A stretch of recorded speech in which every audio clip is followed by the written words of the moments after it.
Ladies and gentlemen, there are some weird things afoot going on at the White House right now, specifically revolving around Joe Biden and Kamala Harris. It's a who's the boss situation, and it seems increasingly like it's Kamala Harris. And we have some new info that really kind of highlights the oddities here about Joe Biden and his disappearing stature within the administration. This new piece of information we've highlighted at RedState.com. You can go to the front page right now and check it out. A new White House memo has people questioning exactly who is in charge. Let's dive in. This is from Banshee. After initially appearing sparsely during the first few months of Joe Biden's presidency, Kamala Harris seems to be breaking out a bit in the last few weeks. She's participating in efforts to promote the new COVID Relief Act, which is really just a slush fund of unrelated spending. That seems to translate to Harris going to states that don't want her there, such as Florida, and proclaiming, quote, help has arrived, when they didn't need her help at all. In short, it's the typical cringe you'd expect from her, complete with awkward cackling. But a new memo has people questioning exactly who is in charge of the Biden administration, or the Biden-Harris administration.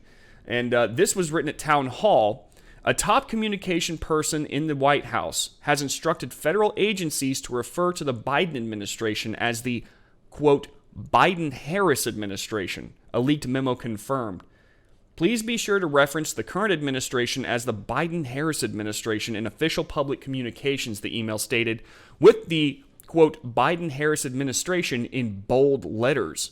According to Outspoken, the Biden administration is the first administration, the Biden-Harris administration, is the first administration to refer to both the president and vice president when referring to the White House as a whole. The change has been reflected on the White House Twitter account as well. This is really interesting to me, and also interesting is the fact that you see them around each other a lot. And as Banshee highlights, there's a lot of weirdness going on regarding Harris's more recent role. In my opinion, typically, the president and vice president are rarely seen together in public, yet that seems to be a very common occurrence now. With Joe Biden got confused on a tarmac last week while attempting to board Marine One, Harris was there to redirect him. She also appeared with him in a few days later, riding in the Beast for a promo shot, and you can kind of see the shot here. Now, it is unusual. There's a reason that you keep most of the time the president and the vice president apart. If anything happens to the president, the vice president is there to pick up the baton.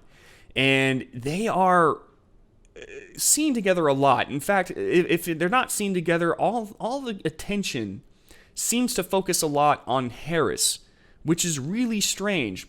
And what's even stranger is the fact that Biden has had a habit of sometimes referring to his administration as the Harris administration, not the Biden-Harris administration, but the Harris administration. As the New York Post recalled last March, Biden calls Kamala Harris, calls her President Harris during his speech. And it was a really weird situation. I took to instill public confidence in the vaccine. President-elect Harris took hers today for the same reason. He called her President-elect Harris. Why would he do that?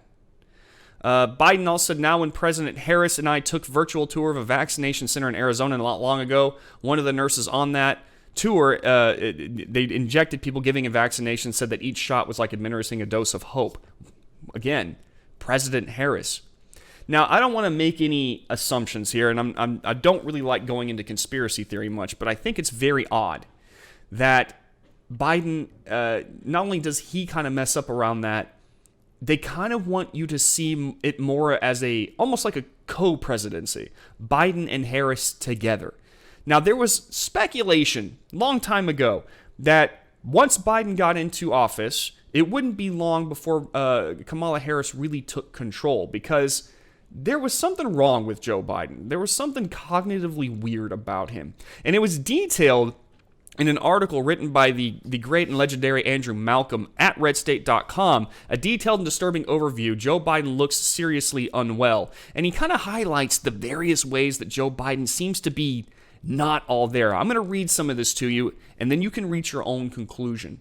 Something is very wrong with Joe Biden, mentally, medically, strategically, or all three. Of course, he's long been known as a tone-deaf gaffmeister, swearing on live mics, patronizing politically. As head of the administration transparency for Barack Obama, Biden closed the meetings.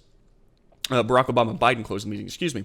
Last year, as a candidate for the Democrat nomination, Joe spent much time looking lost in his own Delaware basement. All presidents since 1952 have used teleprompters, few more than Biden's boss Obama, who once comically used one standing in the dusty poop of a rodeo arena. Those machines can be tricky, and the user is expected to appear to speak spontaneously and genuinely from the heart while robotically reading aloud every single word written by someone else scrolling before your eyes. Recall 2016 when Hillary Clinton, likely the worst modern presidential candidate, went on autopilot and even read aloud her parenthetical script direction, pause for applause.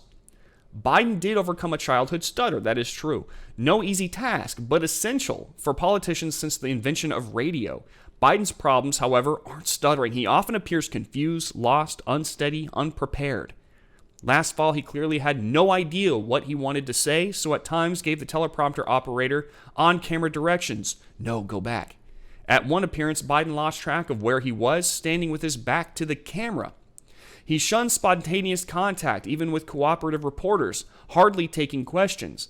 Aide, cupping his elbow for leverage, steered the 77-year-old, now 78, briskly through crowds. Before reducing personal appearances, Biden rambled, often without a point, beyond being heard. One time when Jill Biden was speaking and gesturing, Biden put her hand in his mouth. Presumably he was being silly, but it was a bizarre, worrisome action. Last month, she interrupted one joint interview to finish her husband's wandering answer.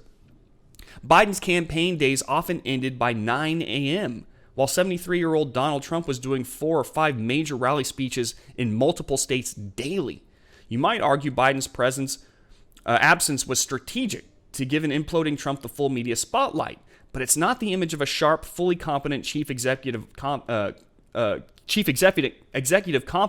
and eager to lead the free world on the world stage. At one town hall in Iowa, Delaware resident Biden asked audience members how the infrastructure was there in Ohio. Easterners do seem to be susceptible to confusing Iowa and Ohio, but that's a dumb mistake, casting doubt on mental acuity if you're campaigning to be president of all Americans, especially 4 years after your coastal party lost the election by ignoring most of the heartland. So as you can see, he kind of highlights the oddities that happened throughout Joe Biden's campaign. And I definitely recommend that you go and read this article, the whole entirety of it, because it really kind of puts it in perspective as to what's wrong with Biden. There's something there that's not right. And this whole entire move of them now calling it the Biden-Harris administration kind of signals to me, and maybe to you, that they're trying to get us used to the idea of Kamala Harris being front and center. That right now she was in the back, she was in the background. Now they're kind of moving her kind of arm in arm with Joe Biden, almost like she just has just as much authority as he does. And it's my opinion, and it seems to me that all the clues are there, that at some point in time, they're going to start slowly moving her past Joe Biden. They're going to make him more of a background figure. As time goes on and he doesn't really answer questions from reporters, he kind of avoids them at all costs. The moment he stops speaking at a podium, he immediately retreats. He almost runs away if he could.